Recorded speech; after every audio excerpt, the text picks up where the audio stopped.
Welcome to my channel, detailing events throughout the decades. 2009 Perm Nightclub Fire.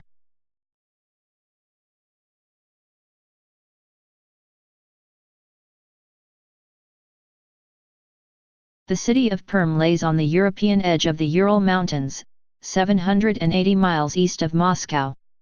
It rarely appears in any international headlines, even though it is Russia's sixth largest city, with a population of over 1 million.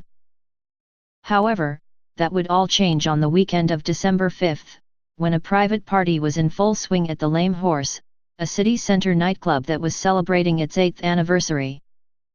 At the time, there was around 250 to 300 guests inside, busy enjoying the floor show, which is reported to have included pyrotechnics.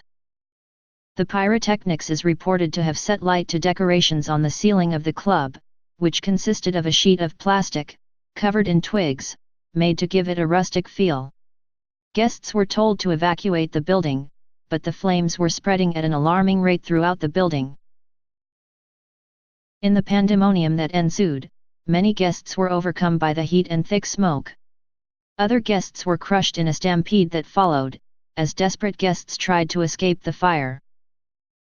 Around 153 people were known to have died as a result of the fire, many of whom died as a result of smoke inhalation or by crush injuries. There was outcry following the tragedy. President Dmitry Medvedev sent government officials to Perm to help the victims, and manage the incident, as well as start a criminal investigation. He claimed that the nightclub's owners and senior workers would be punished. It was on December 7, 2009, that a national day of mourning was declared. In the aftermath of the fire, it was suspected that the fire could have been a terrorist attack, but it soon became clear as to what had caused the fire.